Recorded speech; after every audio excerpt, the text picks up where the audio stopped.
Yes, sir. We are back. It's Homefield, the podcast, baby. And I got a very, very special guest in the building. My good brother, the Brush.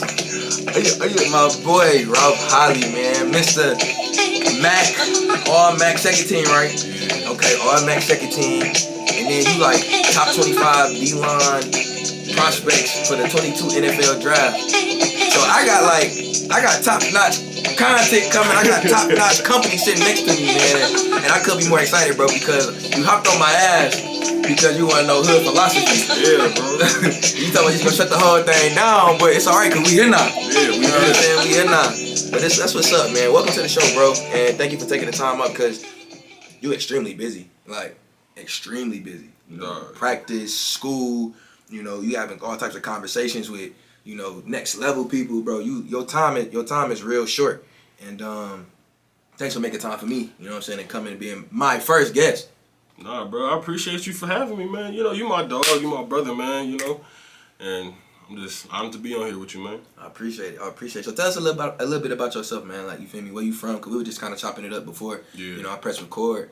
A lot of people don't know, you know what I'm saying? They know you from Michigan, but they really don't know that you was born in North Carolina, born and raised, and then you moved down here, you know. Yeah. It's really forget you for real, because we got a little history, you know what I'm saying, back in high school football and whatnot. But we ain't gonna talk about that too. We ain't gonna talk about that too much. Come on now.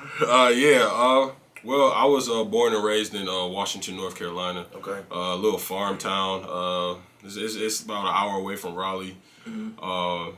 You know, I was raised with my grandparents. You know, I was raised on a farm, damn near. We raised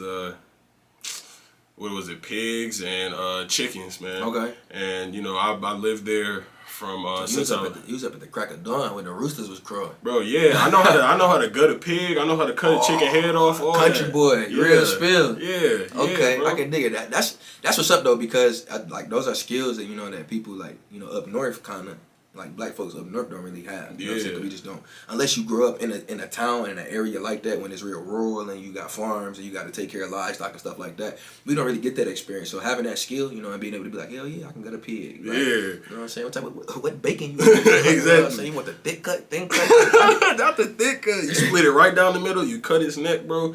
Gut that thing up. Yeah, bro. First you got to shoot in the head, though. Bow. Okay, but nah, yeah, I was born there. I stayed there from since I was born to about my freshman year of high school. Mm-hmm. And you know, then I went to Orchard Lake St. Mary's where we you know, won 3 state championships in football. And did. Yeah, beat old Muskegon twice. That's all right. We still got 18. We still got the most in the state. We still top 10 in wins in the country. Yeah. It's all right. Y'all like that. Y'all like that. Yeah, we spotted them a state title. 2 of them. It's okay. 2. We felt bad. That's what it was. Oh, you felt okay, bad. so like, how much of your experience and like of your life in North Carolina do you still remember? Like, when did you move to Michigan? I think it was 2014. Wow. 2014. Like this is new to me. Yeah. Like, me and Ralph been kicking it since like my sophomore year, his freshman year of college. And I knew he was like, I remember you mentioning, you know, being from North Carolina, bro, but I thought it was one of them things where like you was born, spent 2-3 years, young adolescent, right? And then you up and move here, and this is where you spent majority of your life. No, bro, you moved like in high school. Yeah, bro. Yeah, it was. You know, I remember a lot of it, man. It was just boring, bro. Not boring in the necessity of it wasn't stuff to do. It was just like we lived in a very like farm town type retirement area. Okay. Where there wasn't really a lot of stuff to do for real. Was it a lot of like kids your age, or was it a lot of older folks who was kind of like in a retirement type stage, like you just said? No, it was a lot of older people, man. Like, it was a retirement place and everything like that. And I was young, so it wasn't like I was like doing a lot of stuff, you know. But still, you know, there was a couple kids around that, you know, that I played with and everything, but nothing really, no real excitement. Okay, so let me ask you this: what was that transition like coming from North Carolina, being in that rural, slow town? Yeah. Like, the way you describing it as slow. It wasn't much. It probably wasn't a whole lot of crime going on. And then you upped and moved and, you know, damn near to the city. You know what I'm saying? and that's a whole different speed. Whole thing, yeah. So what was that transition like? It was funny, bro. It was just, first of all, it was cold. It was cold, bro. The weather here is just like... Bro, I've been in Michigan 23 years, bro, and I still be blue. Really? When winter comes. You know what I'm saying? The first sight of snow. What the hell is this? Bro, and the winters be hard here, man. Hard body, for real. Bro, like, the winters be hard, bro. It was just a real drastic change with the fast-paced life that Michigan has to offer. You know, I didn't live in Detroit, but I lived in, like, Metro Detroit, West Bloomfield area. And... Still fast-paced. Oh, yeah, still fast-paced, you know, and a lot more, I would say a lot more diversity. Diversity up here, man. You know, I live near, like... Chaldeans, Arabics, you know, a lot of white people, a lot of Hispanics, you know, it was just a lot. It was just not a really culture shock, but man, I got to experience a lot of different cultures while being up here. Okay, that's what's up. That's what's up. Yeah. Man. Okay. So let me ask you this, bro. Why Western Michigan? What made you choose to be a Bronco? Oof. You know, before you get into that, yeah. You know. Just to kind of give some background on my man's, like, this is one of the faces of Western Michigan football. And I don't know if, like, you know, people really understand, like, how big it is to be the face of a program. And I ain't gonna say it's a lot of pressure, but it's a lot of pressure. Yeah. You know, because you got to carry yourself a certain way, especially when you consider yourself a leader, and you are a leader. Exactly. You know what I'm saying? Like, you're a leader for sure. A captain, you know, they put you in front of children. You know what I'm saying? They put you on graphics on social media. Yeah. You know what I'm saying? So, like, your face, like, you can't think right now in like the last 2-3 years of Western Michigan football and not see Ralph Holley. Yeah. So go ahead and tell your answer.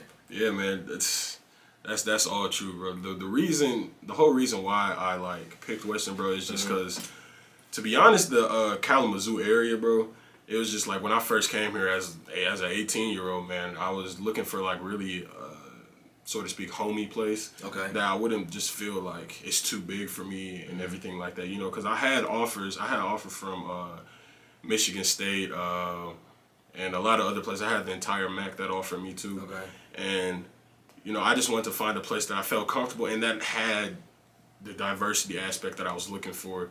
You know, not just for the football aspect. You know, I could easily discern what football programs I want to be a part of and everything. But you wanted to know, like, you know, the what they call the amenities. Yeah. The amenities of the institution of the city, because, you know, being a coach, you know what I'm saying, and having to recruit kids, you know, that's important. Exactly. You know what I'm saying?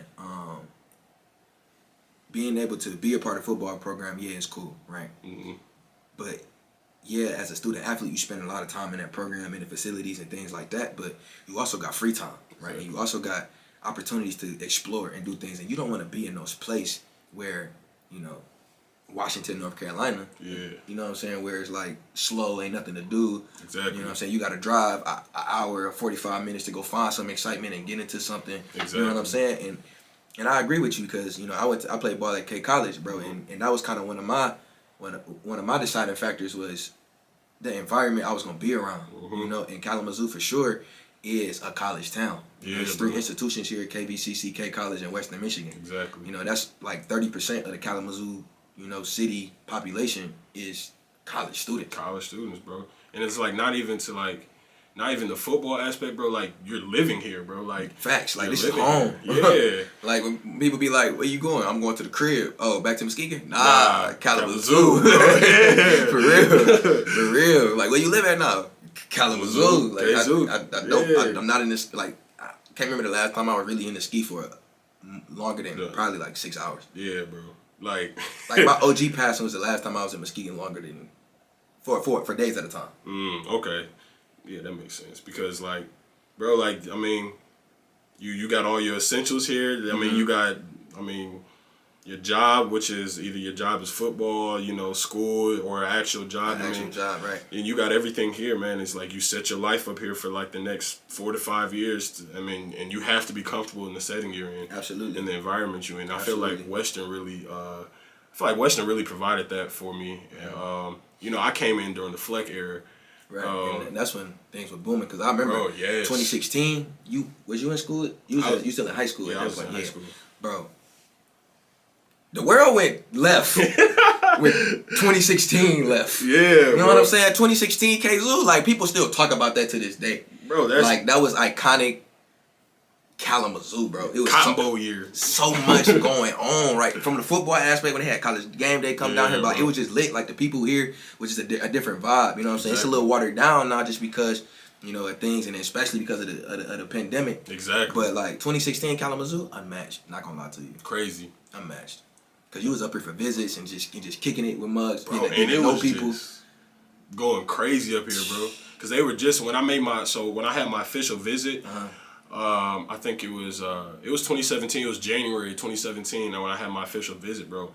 And that's when we came in for our official, and Fleck left the first day of our official.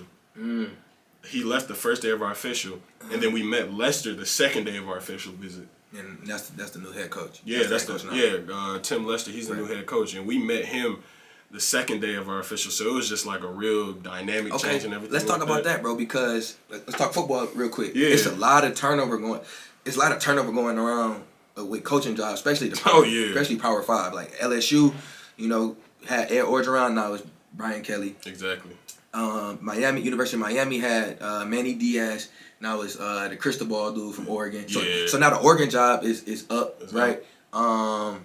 Michigan, Notre Dame, because Brian Kelly left Notre Dame and go to LSU, and then they hired their DC. They got a Marcus black coach Freeman, now, and that's huge. Yeah, that's because huge. I think he might be the first African American coach to coach at Notre Dame. If y'all know, Notre Dame is a high prestigious institution, and like it being such a high prestige institution, they not letting no niggas coach Notre Dame, bro.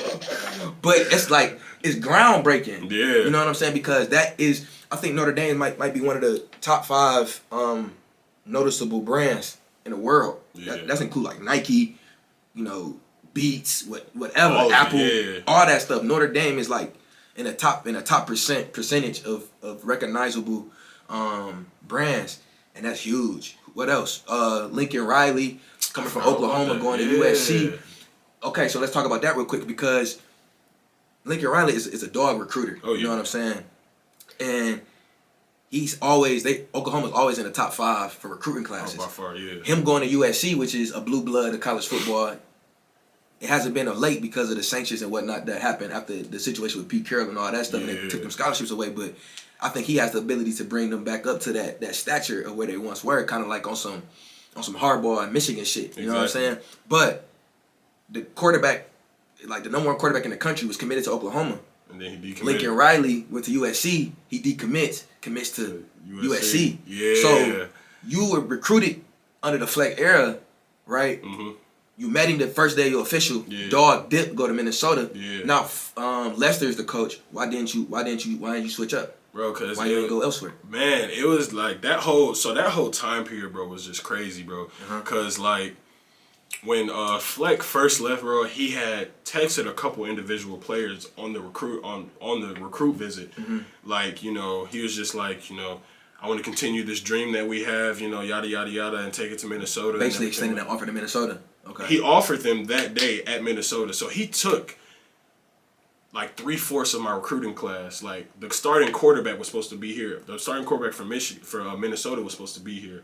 The starting DN from Minnesota was supposed to be here. It was about, bro, it was a lot, and it was just hectic, and wow.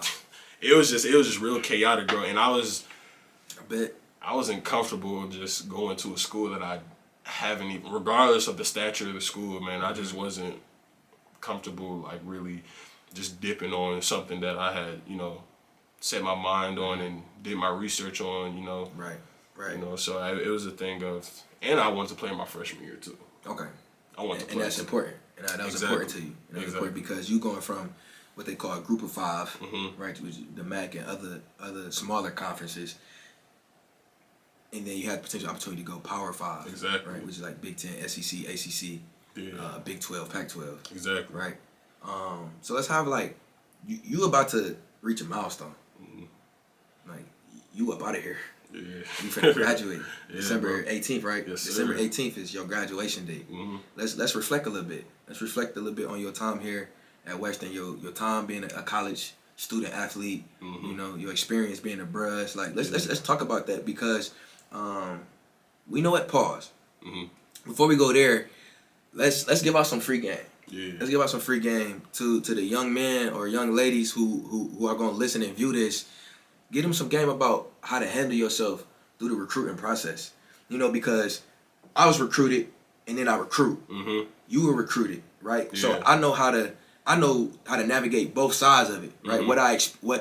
How you should move as a player being recruited, and like what I expect out of a player that I'm recruiting, and then me being a coach or what I'm looking for. Exactly. Right? But you've been through it to the umpteenth degree because you had them Power 5, you know, blue bloods and stuff coming after you when you was in high school and whatnot. So give them some free game about how to handle themselves in the recruiting process. Yeah, like the whole recruiting process can be hectic for an 18, 17-year-old man, just because you're deciding where you want to spend the next couple of years of your life. Not even the next couple years. Let's talk about how important 17 to 23 really is. Man, determine if that age gap might like just determine the next like 30, 40 years of your life, man. And the rest of your life. Man, and that can be really like heavy on a kid, man. Like that can be really heavy, and it's just absolutely, bro. You just have to step. You just got to take a step of faith for real, like, and your decision making. You know, consulting with your parents or whoever your guardian may be, whoever's been looking after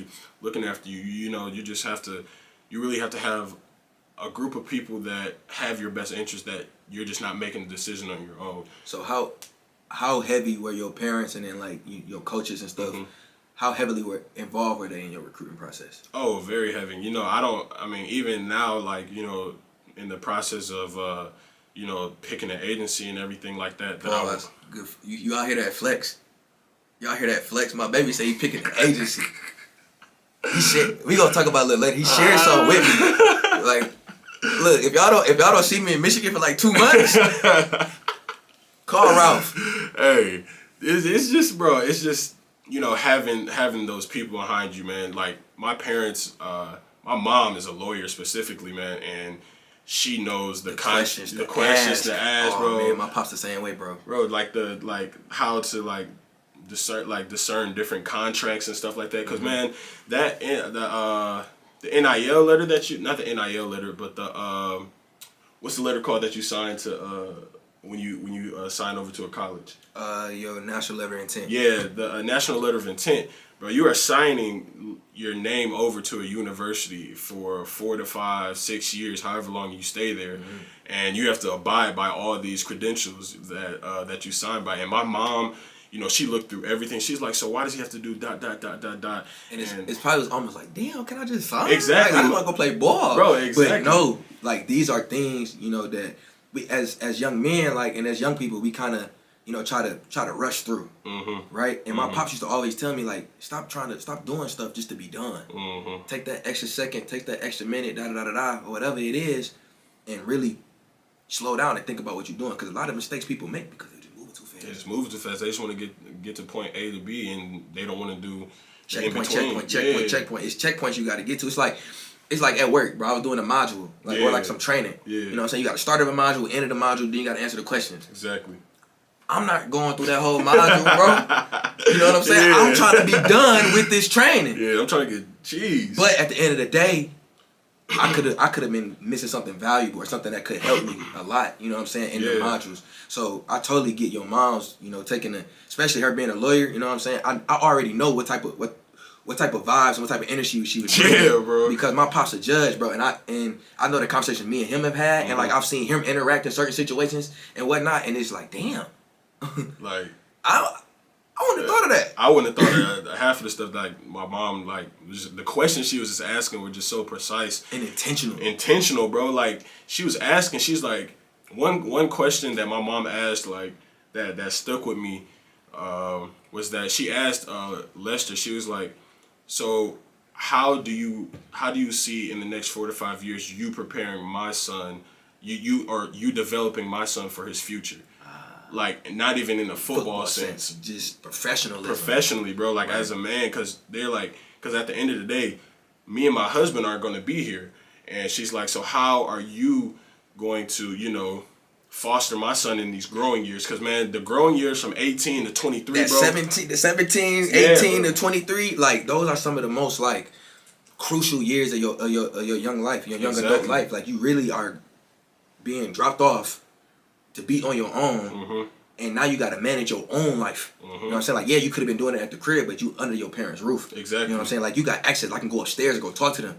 You can't go upstairs and go talk. You got to hop on the phone, FaceTime or whatever, right? And then the only time they really popping up and seeing you in the season is on game day. Game day, bro. Right? And you only getting about 4 or 5 hours with them after the game Exactly. to kick it and then, you know, shoot the shits. And then you're going to take a nap and you're going to do whatever you're going to do that night or whatever. You know what I'm saying? Exactly. So, like, that age range is, like, I've done exceptional growing from 17 to 23. You know what I'm saying? Like, even, damn it, from, like, 21 to 23. Exactly.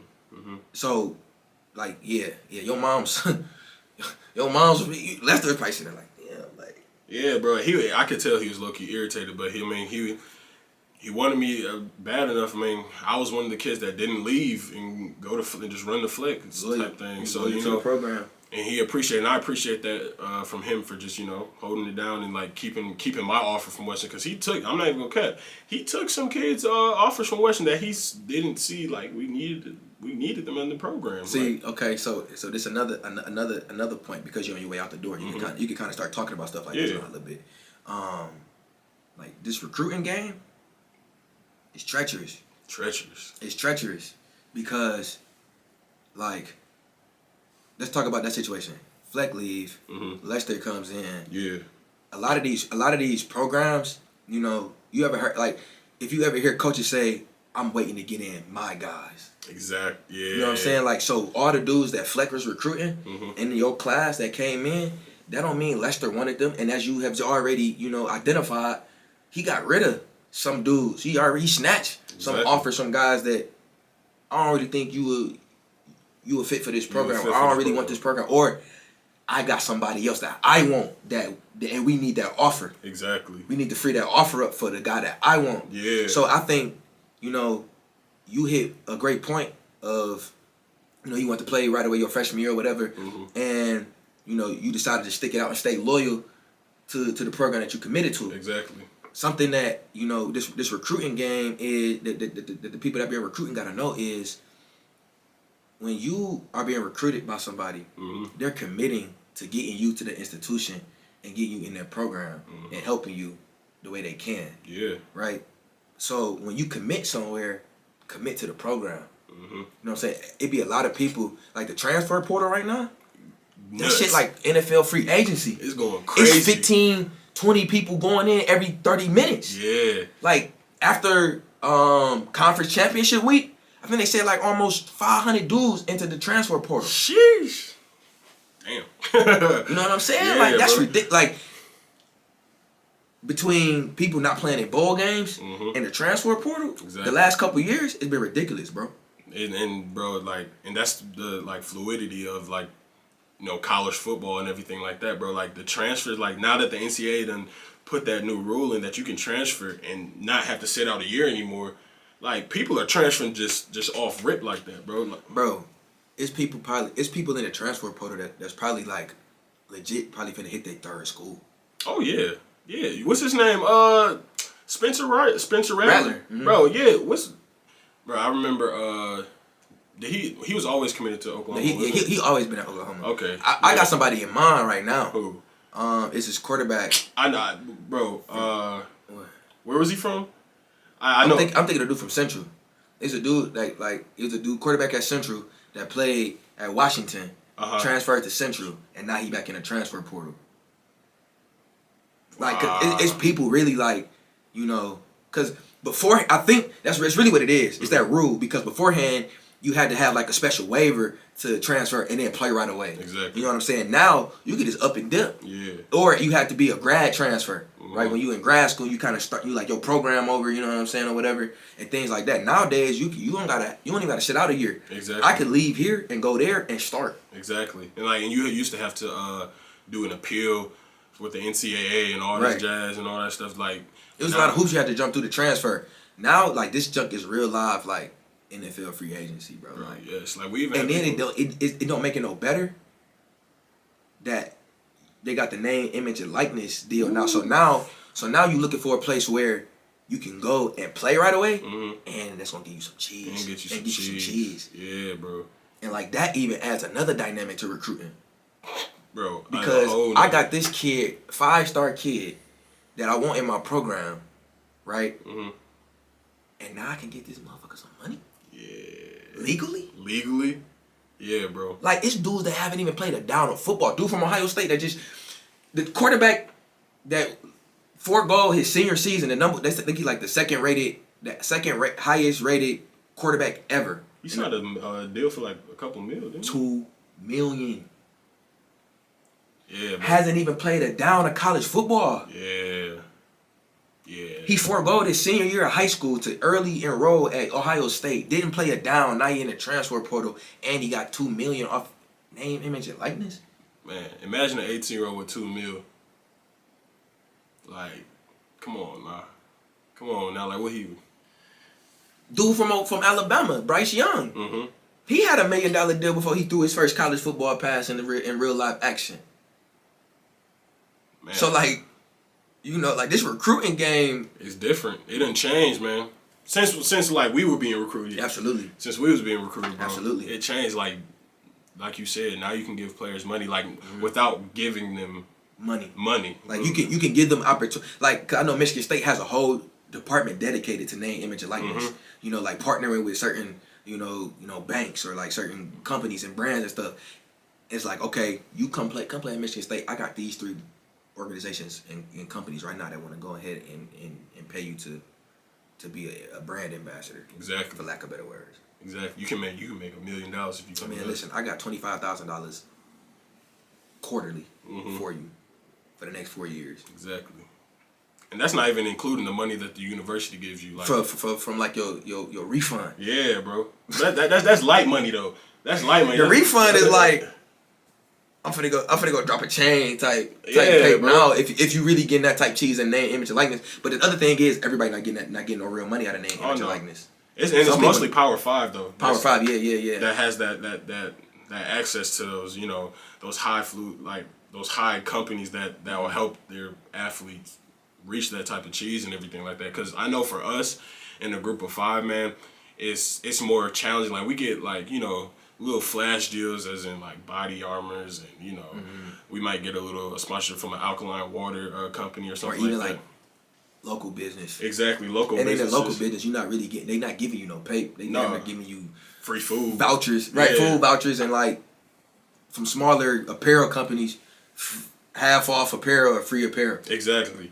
And which is cool. Different. Yeah, it's just different. I want that pay. Exactly. I'm trying to get paid, and it's just different. The different ways, just the different levels of college football and the different things that come with it too. You know what I'm saying? Facts. Yeah. Facts. So continue giving out that free game to these guys, to whoever is listening and viewing. Talk about like how important it is to like communicate with those that are recruiting you. You know what I'm saying? Because there be times where I'll be experiencing things where, you know, a kid that ghosts me for a week. Like I'm reaching out, I'm not getting nothing back. You know, or we'll be talking consistently, and then he just like no response, cold turkey. Yeah. It's fucked up. I compare recruiting to having hoes. Yeah. I mean, because when you have hoes and you recruiting, you entertaining multiple people at one time. That's true. And you telling people if you out here on some non-player shit with the hoes, you telling them what they want to hear. Exactly. You know, and it could be genuine, could not be genuine. Gotta find out. You know what I'm saying? So and it's like, hard to. And it's not, and nothing's, and like, the only thing about recruiting is like, you know, I'm not saying, you know, having a hoe, like, sex is guaranteed, you know what I'm saying? But if she's in that category, it's damn near that. Anywho, but like when it comes to like recruiting, it's nothing's guaranteed, bro. I was recruiting this kid, bro. And like, you know, he had went through a situation with his family, bro, and things were bad, and I was there for that kid. Like, I talked to him on the phone with him every day, chopping it up, just checking it in. And I'm not even talking about football, bro. I'm just really genuinely concerned about you. Yeah. Right? And he talked about, like, when can I come up? You know what I'm saying? I want to go to visit, da-da-da-da. Then he turned around, like, he went cold. Like, he started, you know how, like, you talking to a shorty, bro, and she stopped feeling you, and, like, the conversation get dry? Yeah. Conversation got real dry. I knew something was coming up. Something was going on. But he gonna tell me he committing elsewhere. God. You know what I'm saying? It's like, bro, I didn't put in all this work, and it's been genuine work because I don't recruit lip service. Yeah. You know, I'm genuine with what I'm coming with and how I'm coming at recruits, right? So to get that, bro, I was low-key sick. I was like, yeah, I can't believe it. Cause you was genuine with it. Exactly, bro. Exactly. You know what I'm saying? Yeah. So like, how important is that communication with recruiters? Bro, communication is so key with recruiting because, I mean, how else are you gonna find out if a coach is genuine or not? Because it really be some shitty ass coaches out here 100. that will give you a whole bunch of lip service, selling like you you said, bro. Yeah, selling you dreams, bro. And then you get there, bro, and it's not what you thought. Like, and you have to understand that, like, this whole recruiting process and this whole college football thing is a job for the coaches, recruiters, all that, like, and they're trying to recruit the best players they can to their program. Absolutely. And if they see they have like true interest in you, I mean, then you'll see it. You'll see it. But the only way you'll know that is just communicating, and you have to reciprocate it. Exactly. Because you can really weave out a lot of bullshit that coaches say and that recruiters say by just simple conversations. And I don't think people really understand how important it is to ask the right question. Yes. Like, you really got to ask the right questions. Exactly. And that goes back to having people in your corner to help you ask the right questions. I mean, because I'm not even going to cap, like, you're not going to know to ask a coach, like, do y'all have such and such program at your school so I can get a degree in something that I have a passion for?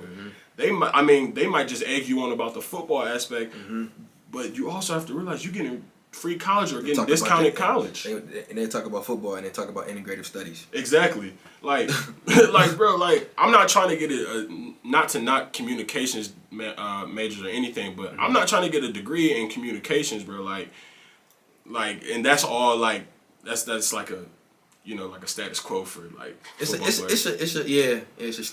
a stereotype, but like, it's a stigma of football players. Exactly. They just go ahead and be comm majors because it's easy. It's easy. You know what I'm saying? Yeah, bro. And it's just like, you just got to ask the right questions to know just the different aspects of the university that you potentially want to go to, that they're recruiting you for, and just know, like, also asking about the different players there, man. Like, asking, like, yeah, who do y'all have there right now? Like, what is it looking like? Like, is it looking like I'm a red shirt? Because I knew in my recruiting process, I wanted to play off rip, bro. Like, and I wasn't trying to be cocky or anything. It's just like I knew my worth, and I wasn't gonna sell myself short in any aspect, bro.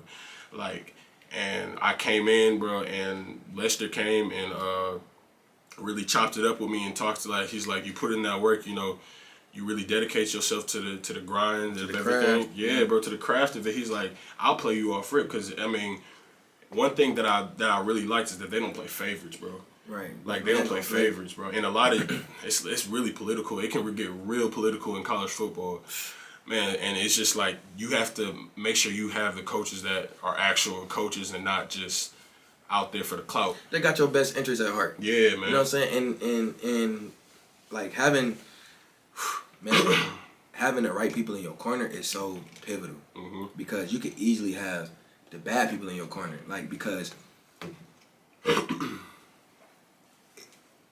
at this level, and I'm talking about the D3 level, it's a lot of kids that can play at the D1, D2 level, potentially at the D3 level, and it's a lot of kids that shouldn't be playing college football at the D3 level. You know what I'm saying?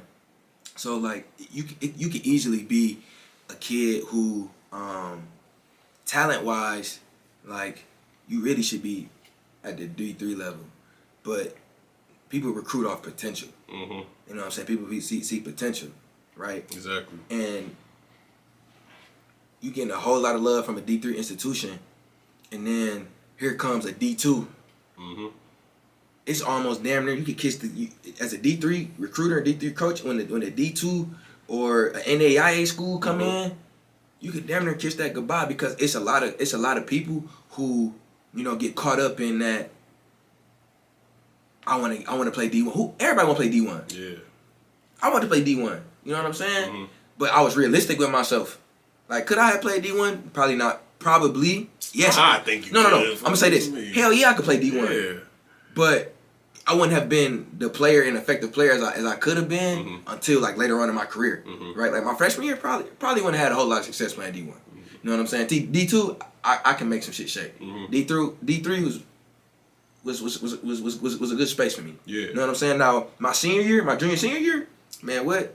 I could have walked on at Western. I ain't gonna lie. I would have going crazy. I would have been in the rotation. Oh yeah. Stop playing with me. You was going crazy though. I was. You know what I'm saying? Crazy. But it's a but something that my pops told me, bro, during my recruiting process is, you know, football is finite.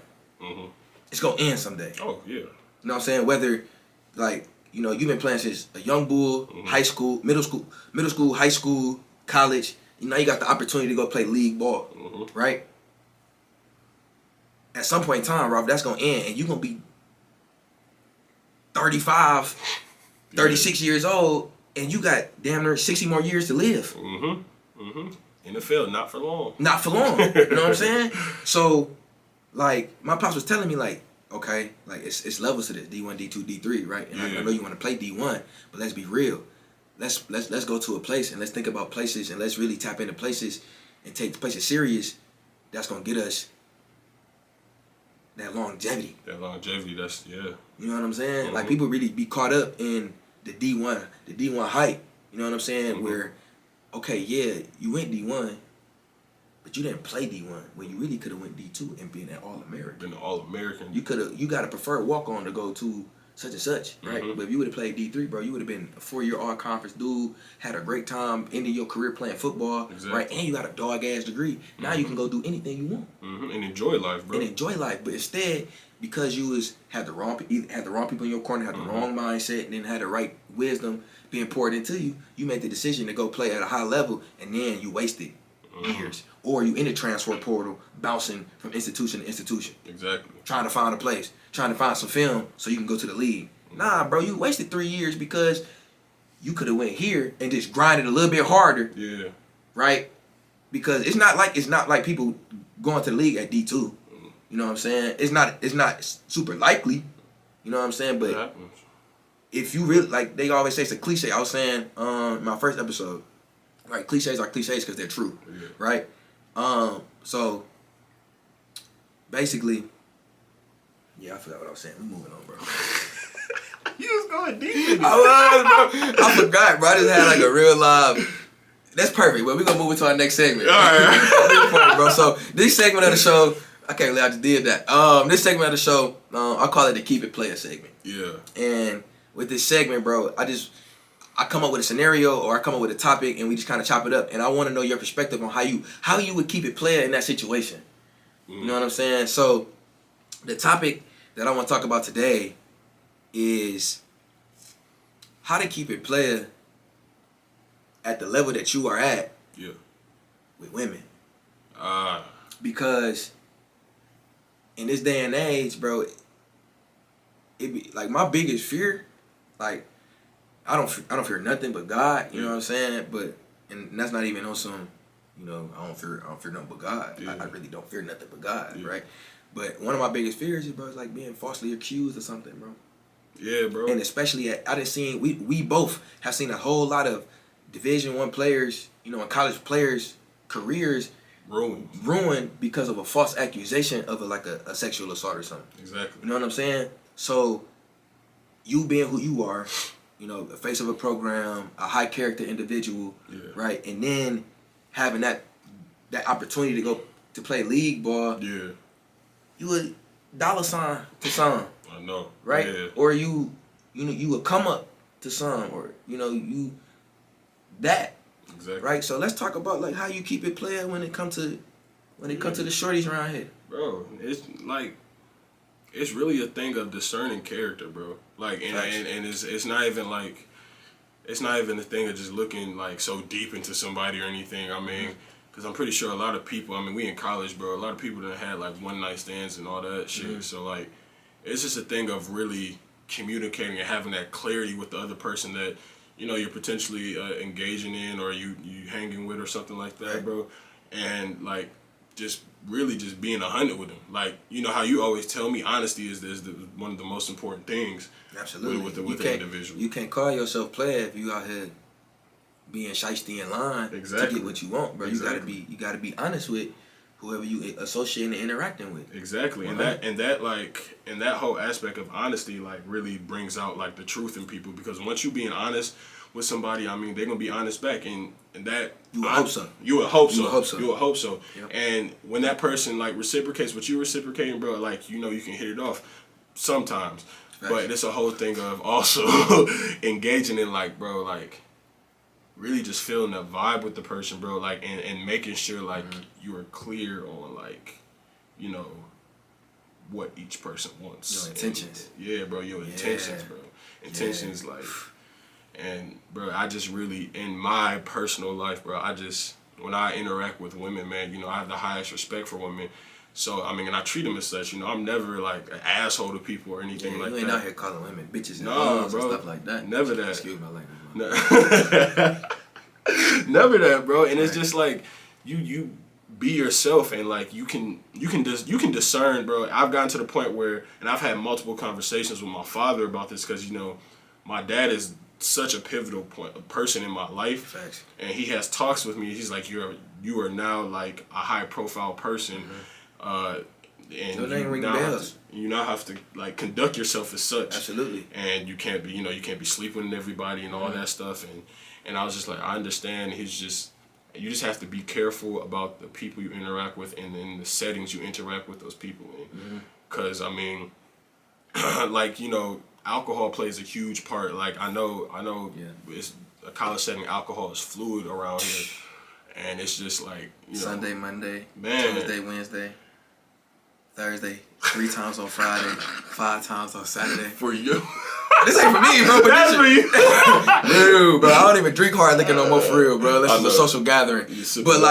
But no, like when you in college, bro, like alcohol is almost like it's everywhere, bro. It's like a invite, like like what y'all trying to do? Y'all trying to drink? Exactly. You know what I'm saying? What you trying to do? You blow? You smoke? Roll up, match. Come on. You know what I'm? Yeah, most bro. definitely. And that plays such a big part, bro. In all of these cases we hear, bro, like about specifically black males, bro, like, and it just kills me, bro, like that, and sometimes it's a thing of, it's a jealousy thing, bro. It can be a jealousy thing, or it can be a come up thing for someone. Or it can be a thing that like she didn't get what she wanted out of the situation, like kind of like, cause it's not a story in mind, but it's kind of like a couple stories all in one that I'm thinking about, of a girl who. And by no means are we trying to degrade women by talking about this. It's just the reality of the situation, people, the type of people that we are. You know what I'm saying? The situations and the circumstances that we put ourselves that we in. You know what I'm saying? So like it be situations where a woman may see a football player, star football player, right? She want to be his boo thing, but to him she friends with benefits. You know what I'm saying? She the doonies after 12. Exactly. But shorty don't want that, and she feels type of way about it, and she's sick about it. And here come the false accusation.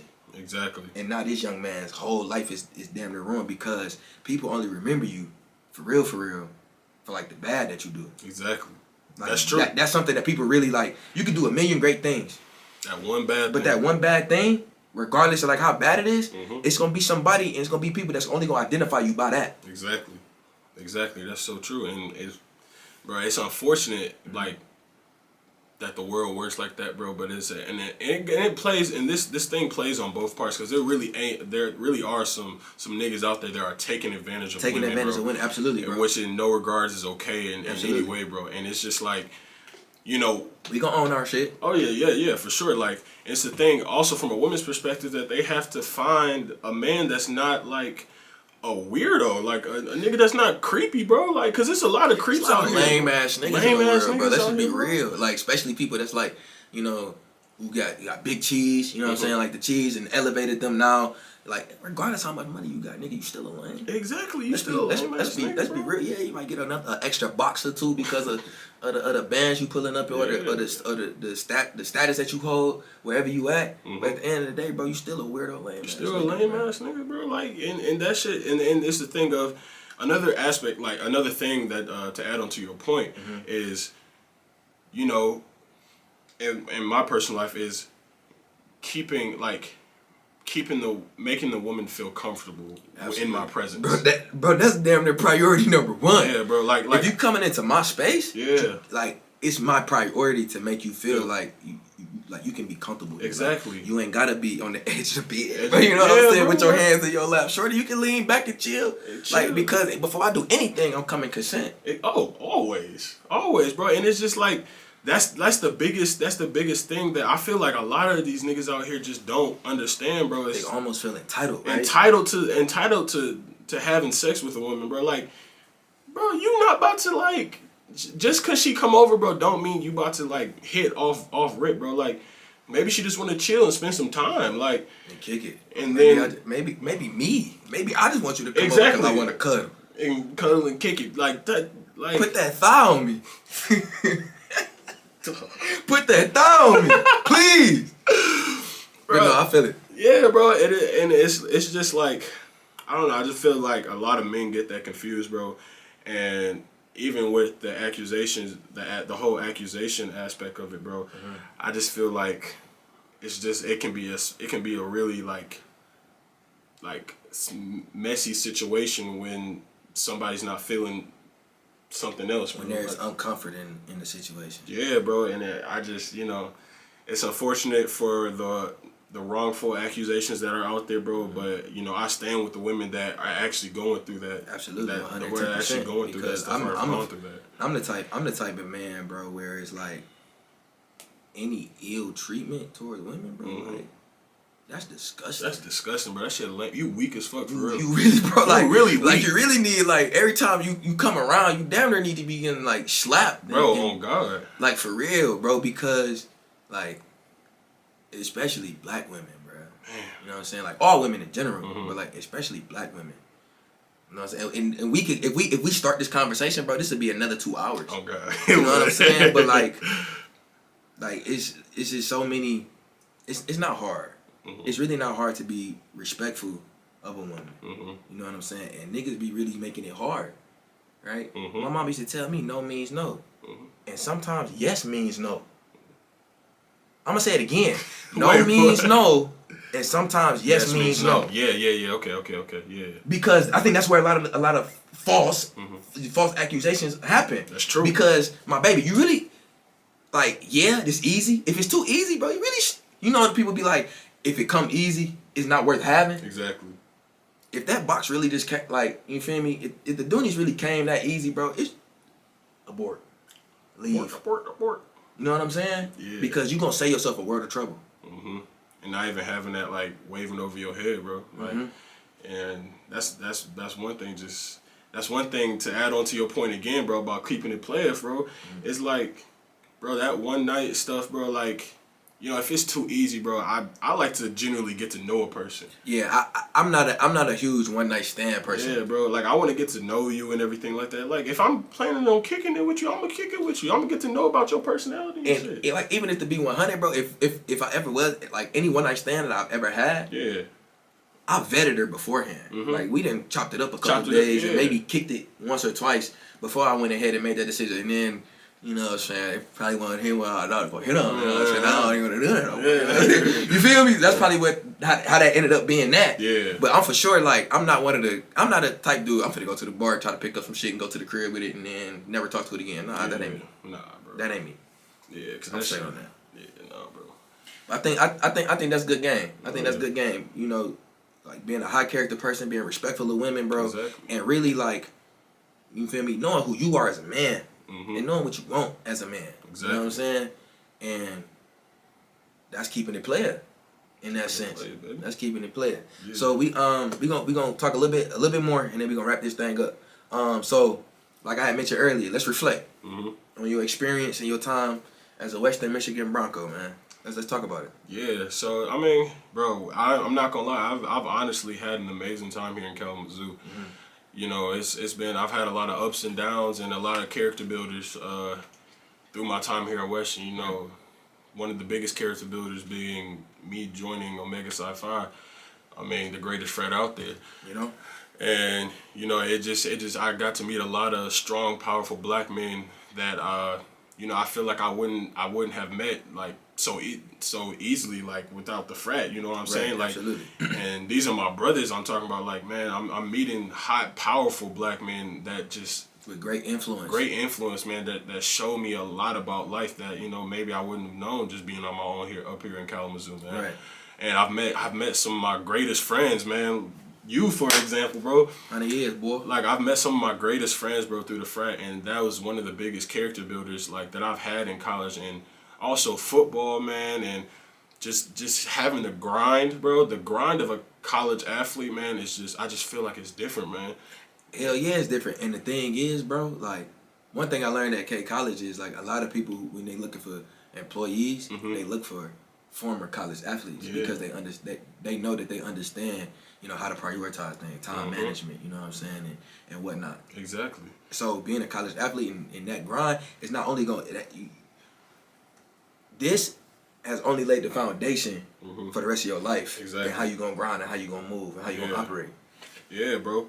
And like I feel as if like the whole the prioritizing and scheduling aspect of college football, bro, really like you said, set you up for your future and everything like that. And I feel like that also like gave me a personal what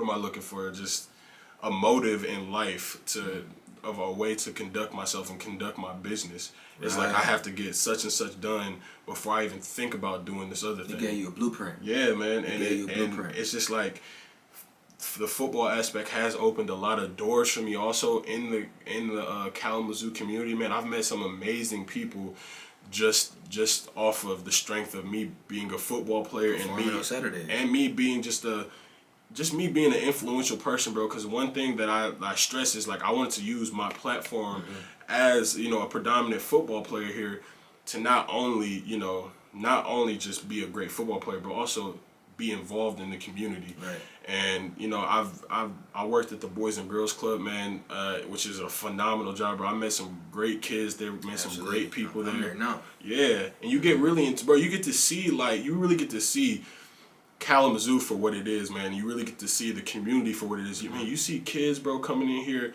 They might be having a rough day, bro, and you can come in and make their whole day just feel better, man. Like them 6 hours at the Boys and Girls Club be all the world to them. Man, It mean the world to them, especially because I got Ralph Holley as my YDP. Man. But this dude be playing on Saturday, you know what I'm saying? He be on ESPN, you know. I got this dude coming in every day kicking it with me, like, yeah, for sure. And those kids, bro, and that puts a warmth in my heart, man, that I get to impact these kids at such a young age, bro. And it also make you hold yourself accountable. Exactly. Because, like you had just said, you always want to be a positive influence, but you also want to live your creed, right? Exactly. Yes, you know what I'm saying? You also want to talk the talk, and you got to walk the walk, right? So having these kids and whoever else in the community look up to you, now you gotta. Okay, you know, I gotta stay straight. Like, you know, I can't be telling the kid that's always fighting in school, you know what I'm saying, not to fight, and I'm out here in the bar getting busy. Exactly. You know what I'm saying? It don't work like that. It don't, and you really, like you said, you gotta live your creed, bro. You have to like abide by the standards you put in yourself to other people, bro. Absolutely. And that's another thing, bro. It's just like what I've learned in Kalamazoo, bro, and what I've learned as growing as a man is like, I have to conduct myself in a certain manner just in general, bro, just because of the influence that I've seen that I have. And it's just like I conduct myself in a specific manner specifically because I know I have eyes on me and because I know what type of like person I want to be. Exactly. You know what I'm saying? And that's another thing because, you know, it's easy to do things the right way when you know you're being watched. Exactly. And that's the definition of character, bro. What do you do when nobody's looking? Right? So it's easy to be a stand-up guy when I got 10 people watching me. Exactly. Right? But when there's nobody around, what you doing? What am I doing? I'm going to still be that same dude because that's just naturally me. You know how people say it's in me, not on me? You feel me? It's just in you. It's in me. Yeah. Facts. And like, you know, just having that in you and having that character, bro, and like, just having that character build, bro, throughout my years here, man. I've been here for 5 years. You know, I was about to leave last year, bro, but you know, COVID gave me a whole nother year, so I was like, might as well keep it, man, stay here, and bro, you know that whole that whole COVID year really, like, I feel like in an aspect, I'm not gonna say it made me an introvert, bro, but it just made me just like, you know, really spend time with myself and like let me get to know myself. Like, bro, those how many months was it that the whole state was on quarantine, bro? It was like probably like 2-3 months, bro. Yeah, I was stuck at the crib. Yeah, bro. Just in your own thoughts, in your own self, bro. And I took that as a real time, bro, just to, as did I, like, get to know yourself and get to know what type of person you really are inside, bro. As did I, bro. And that was, and like I said, the range from 21 to 23 was 22 was cold. Yeah. You know what I'm saying? Yeah. So like, I did a lot of self-reflection. I did a lot of self-growth. You know what I'm saying? And then, bro, I brought people along with me. Exactly. Yeah. You know what I'm saying? I brought the people that I wanted, that I want, because you know how people say you outgrow your friends or you can outgrow people. It's people in my life that I don't want to outgrow. I want y'all around me forever. But there is some people but I'm gonna hold you accountable, and I'm gonna raise you to the standard that we gonna be at, not just me. But we. You know what I'm saying? Exactly. And I appreciate the individuals, you know, that took heed to my mindset change and the way I move differently. Yeah. Right, and took heed to that, and they elevated with me. Exactly. And you hope your friends hold you accountable the same way you holding them accountable. Ain't no yes man in my circle, bro. You a yes man, Goofy, get out of here. Exactly, because you don't need I don't need them. I can yes man myself. Exactly. I can yes man myself. Yeah. And I don't need nobody else to do it. It's true. Yeah, man. You just gotta have, like, and that's another thing, bro. Like, I feel like you said, you have people in your circle, bro, that just elevate with you. But then at the same time, bro, I feel like, you know, with me spending time with myself and me spending a lot of time with God, it's just like really opened up a door for me to find other people that I don't want in my life too. That I found out that, you know, they just haven't been really having the best influence on my life as a person, and they season over with. Exactly, bro. You know what I'm saying? They season over with. You go through, like, you feel me? You go through seasons. Exactly, and I keep everything cordial. You know, I keep everything very, very, very nice, and bro. But I just say I just can't have you in my life right now, man. You know, and it's just like, and that's if somebody I really see, like, you know, I'm gonna try to help my brothers regardless if they're going through some struggles, bro. But if I see you not trying to help yourself to a certain point, I mean, what's the saying? Say you can lead a horse to water, but you can't make him drink it. Yeah. And it's like at the point, like, I'm a grown man, and you know, you're a grown man too. So I'm not about to baby no grown man. No. So yeah. But that was good conversation, bro.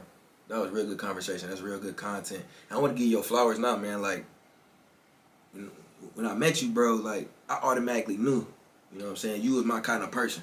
Like, we come from similar backgrounds. We like-minded individuals. Yeah. You know what I'm saying? You a high-character person, I'm a high-character person. You got to carry yourself a certain way. I got to carry myself a certain way. You got a lot to lose. I got a lot to lose. You know what I'm saying? I really can't be dealing with people in my life that don't have a lot to lose, because if we both got a lot to lose, we both move the same. Exactly. You know what I'm saying? And, bro, you are on to bigger and better things. I hope, you know, you reach places that your own imagination couldn't even think of. I appreciate it. You know what I'm saying? And you finna graduate, then you off to locking in and training for your league opportunity. Yes, sir. And when you get your league opportunity, bro, you gonna crush it. You know what I'm saying? And I'm coming tickets. So like I said, if I'm gone for 2-3 months, you coming for free, bro. Call Ralph. You know what I'm saying? Call Ralph, cause I'm with him. I'm down in South Beach with my feet up, getting fed grapes and my feet rubbed on Ralph tab. Because my boy finna do it, man. Man, You I finna appreciate do it, bro. you, bro. And I just appreciate you, bro, because I just see how determined you are, bro, just in the way you conduct yourself, bro, through life, man. And, bro, I'm not even going to cap. The way that the information and just the life skills that you have taught me these couple years, bro, just being a nonchalant, you know, not nonchalant, but just me being young and a novice in some aspects of life, bro. And you've really, like, you know, just opened up a lot of things for me. You know, and taught me a lot of things about just growing. So I appreciate you, bro. That's when you dealing and when you involved with solid people, bro. That's the only way to move. Yeah. That's the only way to operate. I gotta show that love. I want, You know how people say, I want everybody to win? Mm-hmm. I want everybody to win, but I know people not gonna win. Everybody can't win. Yeah. But if you with me, I don't plan on losing. Exactly. You know what I'm saying? So we finna get this money. Exactly. Homefeld the podcast, baby. And we'll catch y'all again in a minute. Yes, sir. Deuces.